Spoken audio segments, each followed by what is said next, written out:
All right, let's do it. It is time for the Morning Announcements. Morning Announcements on the Nightcat with Nightcat YouTube channel. This is the kitsch-minded morning show where we get you ready for the day. I am your host, Nightcat.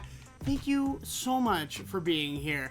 We have a good show. It's going to be quick today because I will be filling in on ABC4's Good Things Utah, which is on ABC4, imagine that, from 9 to 11. So make sure that you watch me. I'll be on TV for 2 hours today, baby. You got to get over there. It's very, very fun. It's a good show. You're going to like it.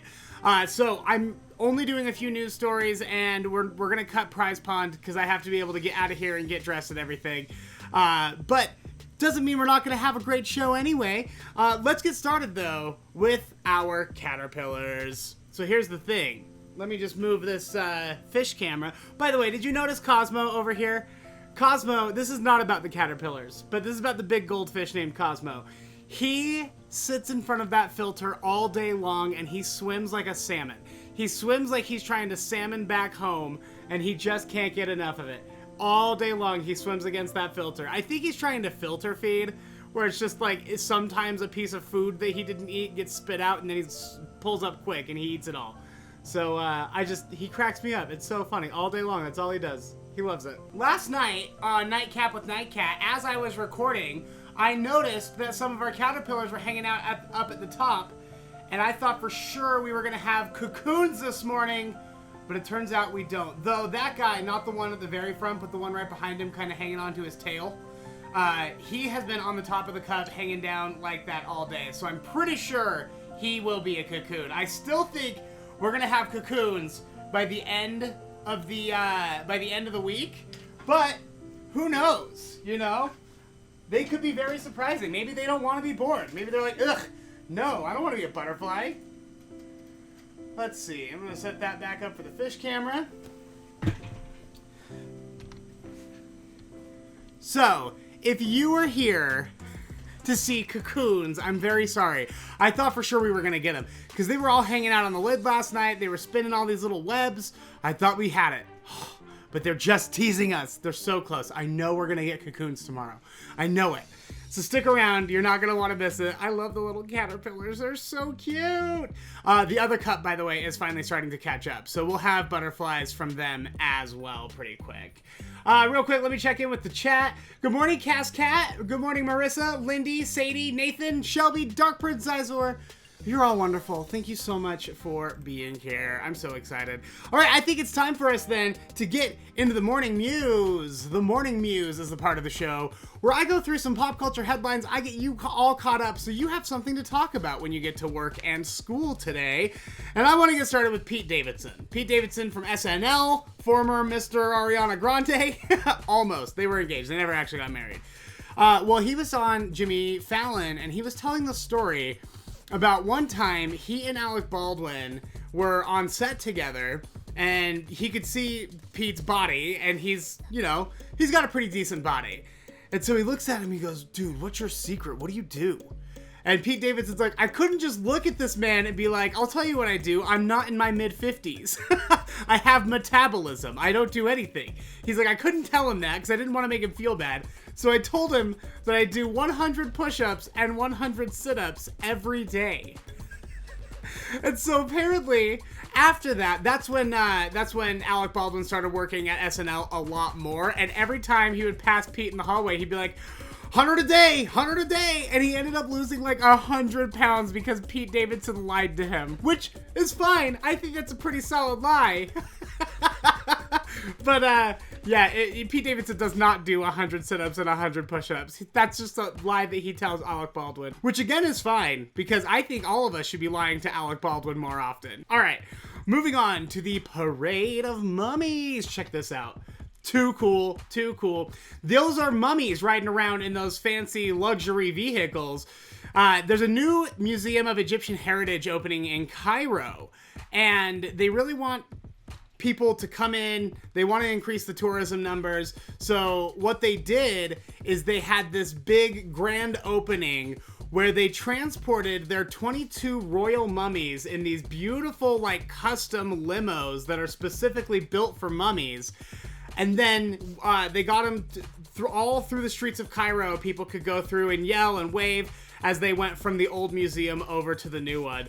So it was really cool, but also, doesn't that just sound like the start of like an Avengers movie or something? Like, oh, the mummy parade, and then all of a sudden, I don't know, some evil sorcerer reanimates them and they come back to life and they take over the city, and that's when the Avengers have to stop it.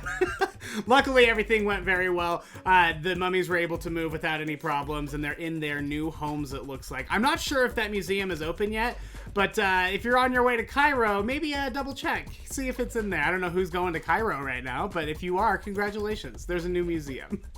And finally, in Bangkok, Thailand, employees at a 7-Eleven were horrified when a giant Asian water monitor broke into their store. Take a look at this. This is absolutely bananas. All right, look at this guy. So Asian water monitors are the second largest lizard in the entire world. They are gigantic. And I guess this guy broke into the 7-Eleven and just started wreaking havoc, tearing apart the shelves, climbing all over everything. So store employees were able to call reptile handlers. The reptile handlers came in and snared him up and relocated him somewhere out in the wild. But I sure hope that he got his fill. I hope he got himself a bag of hot Cheetos, because then he could be like a fire-breathing dragon. So handsome. I love monitors. I used to work with monitors back when I was working at Scales and Tails, the reptile exhibitor. And I'll tell you, no one poops and pees more quantity or aggressively than these guys. I have been soaked by water monitors before in front of like 40 fifth graders, and good luck getting their attention back after you've been completely bombed by these giant lizards. But they're still so cute. I want to just flip him over and tickle his belly. And that is the Morning Mews. Before we continue, I would like to really quick plug our Patreon and thank our patrons. Patreon.com/Nightcat Show. If you're a patron, you're the reason that we get to do this every day. You and your donations are helping keep this show afloat, helping keep me afloat and in an apartment and with my electricity on. That's only because I have such incredible supportive viewers on the Patreon. Patreon.com/Nightcat Show. You can sign up for $3 or $5. It is super cheap. If you have it to spare, I would really appreciate it. I know not everyone does, and that's totally cool. But if you do, that would be awesome. Just check out patreon.com/Nightcat Show, or visit the link tree in the description of this video. It'll say linktr.ee/JacksonWitt. Click on that. It'll take you not only to the Patreon, but to the True Crime Walking Tours, last night's episode of Nightcap with Nightcat, which was great, by the way, and a few other things. It's a cool link tree. Check that out as well. Patreon.com/Nightcat Show. Alrighty.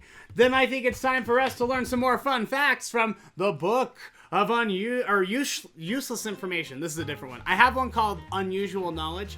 This one's Useless Information. I love animal facts, so these are some terrifying animal facts. All right, the torpedo ray, which I had never heard of before I read this in this book. The torpedo ray builds up an electric charge in its head, and then when it's hunting, a little fishy will swim by, fishy. He grabs it, pumps it full of 200 volts of electricity, and then eats it. Woo! Too spooky. That's cool. I want one now. They're really cool. All right, this is also horrifying. So sand tiger sharks. They have eggs that hatch inside their body. So they've got a 2-chamber womb, basically, and there are eggs in each side. Well, the eggs will start to hatch inside those chambers, and then the sharks inside the mom will sit there and eat each other. And they'll eat each other till there's only one baby in each chamber, and those are the babies that get to survive, and then the mom has them and swims away, and then they're on their own, which hopefully they're okay hunting, because they've been doing it since they were literally in the womb. The African honey badger, he don't care. He doesn't give a crap. If you're not familiar already with the honey badger, you should go ahead and do some Googling, and by that I mean go find the crazy, nasty honey badger on YouTube. It's very funny. It has curse words. Don't watch it with your kids. The African honey badger will fight anything or anyone at any time. They don't care. They'll play. They will throw hands. Its tough hide can resist penetration and most poisons. So here's the thing. These guys eat puff adders, which are very, very venomous snakes. And they'll chase these snakes all over, and they'll get bit by these snakes, and that doesn't faze them at all. Another reason that they are called the honey badger is because they eat honey.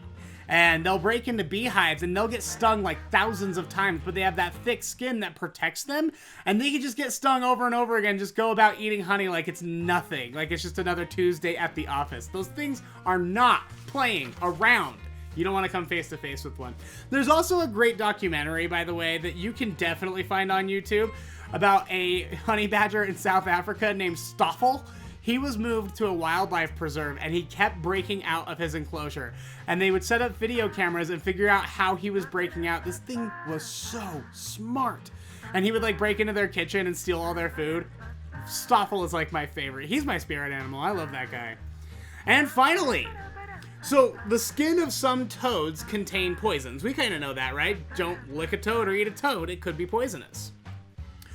So that means that very few creatures will eat a toad. The exception, one of the major exceptions, is the skunk. Skunks will eat toads, and this is how they do it. They grab the toad, they find a patch of wet grass, and then they just rub the poison off on the grass. So they just roll it around, make sure they get all the poison off, and then they eat the toad.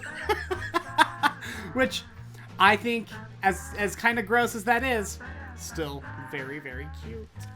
All right, folks, that is the Book of Useless Information. We did the Book of Useless Information. We talked about the Patreon. We did the Morning Mews. We did a caterpillar update. I'm sure we're going to get cocoons tomorrow. Don't you worry. Let me real quick check in with the chat one more time, see how everyone's doing.